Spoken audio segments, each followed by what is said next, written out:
que iba a existir una primera ronda de preguntas por parte de las bancadas y algunos independientes, y posteriormente que el señor ministro conteste las mismas, también una segunda ronda de preguntas con un poco por menos tiempo, que también aclarar que algunos asambleístas me han escrito de manera individual, decirles que esto ha sido coordinado con los diferentes jefes de bancada, por lo tanto he recibido de ellos los nombres y el orden de la participación como tal, y hemos cumplido también con dar la palabra en ese sentido. Ya también habrán otras comparecencias más adelante para poder también dar las palabras a los demás compañeros asambleístas que quieran intervenir. Para cerrar, entonces, le damos la palabra al señor ministro de Finanzas, Richard Martínez. En este momento tendrá una nueva participación el ministro de Finanzas, Richard Martínez, tras 9 intervenciones por parte de los asambleístas. En total, han sido 18 asambleístas los que han intervenido en estas 2 rondas de preguntas. Vamos a escuchar en este momento al ministro de Finanzas. Sí, señor ministro. Presidente, puntualizar en algunos temas que fueron aclarados en mi intervención inicial, que me parecen importantes, y otros que veo que se repiten con la intención de que se hagan realidad cuando no lo son, lamentablemente. Es el caso concreto del pronunciamiento del Fondo Monetario y el Banco Mundial respecto del alivio que deben recibir los países pobres. En esto insisto, no es una interpretación personal, no es una valoración del país. Son metodologías internacionales las que establecen con exactitud qué países tienen esa categoría, país pobre o país de renta media. En este caso el Ecuador es un país de renta media, por eso es que esas exenciones se hicieron a países que tienen un grado de ingreso mucho menor y básicamente están enfocados en países del África. Esto creo que es importante aclarar. Aquello no quiere decir que el argumento en sí mismo de que los países necesitan un alivio financiero es importante. Y ese argumento yo lo recojo porque es una necesidad, y es lo que está planteando el Ecuador. Está planteando una renegociación de su deuda para reducir el peso de la misma y poder tener la mayor cantidad de recursos disponibles para enfrentar la emergencia económica. Segundo, creo que es importante reiterar lo mencionado en relación a la denuncia que se intenta posicionar respecto del señor viceministro. El señor viceministro el día de ayer hizo una aclaración que, en mi opinión, despeja las dudas. La primera es que no tiene acciones en una empresa que conste en un paraíso fiscal. Esa empresa y él personalmente no ha tenido, ni ha sido propietario, ni es de bonos ecuatorianos. Y, asimismo, ha señalado que toda la información estará disponible para las autoridades de control, que evidentemente pueden revisar, validar toda esta información y ejercer las acciones que ellos tienen que ejercer en el uso de sus facultades. Segundo, los tenedores de bonos, como mencioné, es una información abierta y transparente en estos portales que yo he mencionado. Ya di el nombre de varios de esos bonos, de esos tenedores de bonos, que son fondos de inversión a nivel global, mundiales, que no tienen a una sola persona detrás, sino que tienen una cantidad de accionistas muy grande. Tercero, en relación a el tema de salud. Fíjese, aquí hay una cifra interesante, y es que de esta reorganización presupuestaria que mencionaba el asambleísta Castañer, son 222 millones que se han reorganizado, puedo entregar esa información con detalle, para satisfacer todas las demandas y necesidades que existían a nivel del presupuesto de salud.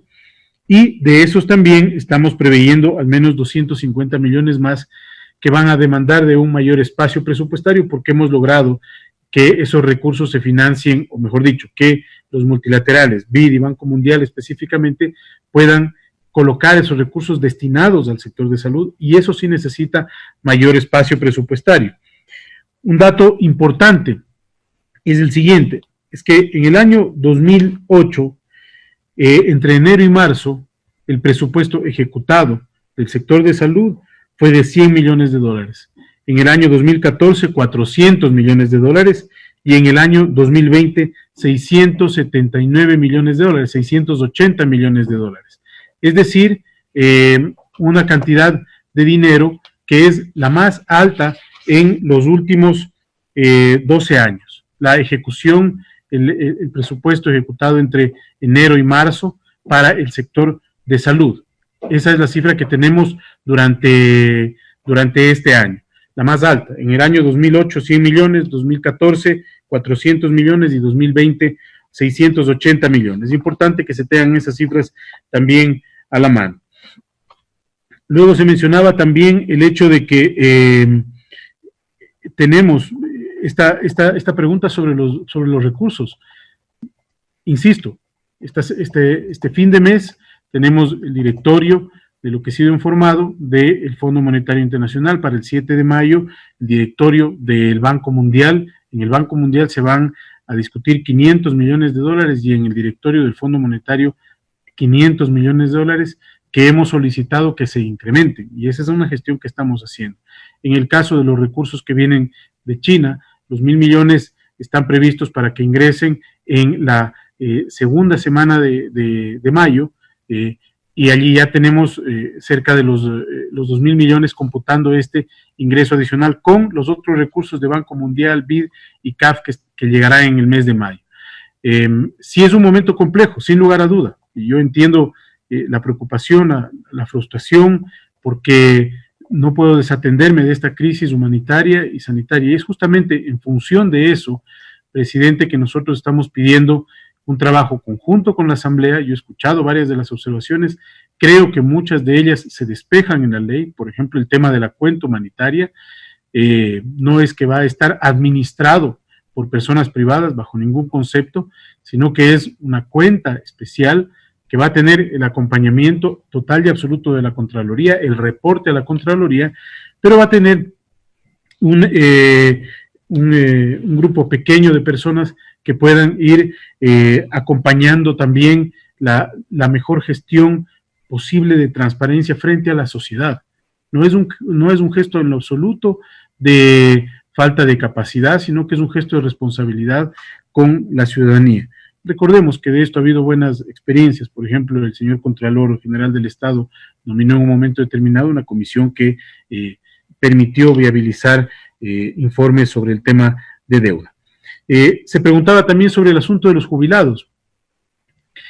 Por momentos existe una memoria que no reconoce la deuda que asumió este gobierno, 1.200 millones de dólares que se les debían a los jubilados y que se ha ido destrabando poco a poco. Solamente en este año, hemos cubierto 100 millones de dólares más para que los jubilados puedan estar tranquilos. Son 2.000 jubilados aproximadamente, 1.970 exactamente. Esa es la cantidad que hemos previsto ya entregar, que ya hemos entregado durante estos meses y que la seguimos entregando para que los jubilados puedan tener tranquilidad, a pesar de las restricciones fiscales. A pesar de estas restricciones fiscales, hemos ampliado el presupuesto para que más personas estén cubiertas con la protección social. 440,000 personas durante este mes, 1 millón de personas durante el próximo mes. A pesar de esa restricción fiscal, hemos pagado a los jubilados, a 2.000 jubilados, por un monto total de 100 millones de dólares.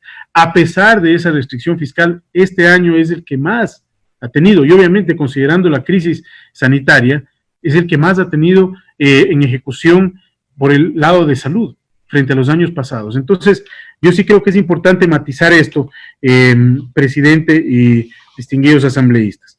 Se hablaba también del tema de la remisión de multas de intereses de la ley que se aprobó hace un par de años. No olvidemos que el 90% de los beneficiarios eran micro, pequeños y medianos empresarios, artesanos. ¿Por qué se hizo eso? Porque había mucha gente que tenía muchas deudas que no podía pagar, que estaba en litigio, que estaba fuera de la formalidad, que había perdido su RUC. El 90% eran micro, pequeñas y medianas empresas, MIPYMES básicamente y artesanos. Entonces a esas personas se les devolvió la formalidad y se les devolvió la tranquilidad al quitarse una espada de Damocles que era el hecho de que estaban adeudando a la autoridad tributaria. El concepto, presidente, del acuerdo entre las partes busca justamente que en común acuerdo, donde el Estado se ponga del lado de más débil, se puedan llegar a arreglos en esta dificultad tan grande que vive el país. Arrendatarios, arrendadores, acreedores, deudores, empresarios, trabajadores, que todos podamos poner de acuerdo. Es una realidad que estamos todos, absolutamente todos los países, con un nivel de incertidumbre alto de hasta dónde va a llegar, qué tiempo va a durar, cómo va a ser. El COE ya está preparando un plan estratégico para ir oxigenando de a poco la economía y que en función de parámetros técnicos, obviamente, de salud, se pueda ir regresando a la normalidad y que se pueda ir retomando la actividad económica. Presidente, yo quiero cerrar nuevamente insistiendo en este llamado y acogiendo a aquellas personas que así lo han planteado, a que el diálogo prime en estas circunstancias. El gobierno va a enviar un proyecto de ley, que es el que ha anunciado, y también el proyecto de ley que ya estaba preparado sobre las reformas al Código de Finanzas Públicas y que se trabajó de manera fluida y articulada durante los últimos meses. Nosotros, que es una reforma estructural importante para el país, para que no vuelvan a pasar estas situaciones. Ese proyecto de reforma de ley que en su momento no se viabilizó, tenía, entre otras cosas, por ejemplo, la posibilidad y la obligatoriedad de contratar un seguro petrolero, que hoy sería muy útil para el país. Una cobertura petrolera que es un seguro básicamente, que hoy sería muy útil para el país con estos precios del petróleo. Las finanzas públicas tienen que ser manejadas con absoluta responsabilidad al futuro. Ahora, debieron haber sido manejadas con absoluta responsabilidad. Y eso lo da una fuerza, lo da la fuerza de la ley. Por eso es importante trabajar en esto y todos los conceptos que ya se han venido trabajando con las distintas bancadas. Presidente, señores asambleístas, yo quiero agradecerles por su tiempo. Entiendo las diferencias conceptuales, políticas, ideológicas, materiales del día a día, pero quiero dejar abierto el espacio de diálogo para que podamos perfeccionar la ley, para que podamos encontrar un punto que viabilice este proceso de reformas que busca sacar al Ecuador adelante en un momento tan complejo. Y también, presidente, para instalar una mesa de trabajo específica que vaya absolviendo inquietudes y que también permita ir gestionando la crisis en estas circunstancias. Todos tenemos que ayudarnos y esa es la voluntad del gobierno. Muchas gracias, presidente. Esa fue la tercera intervención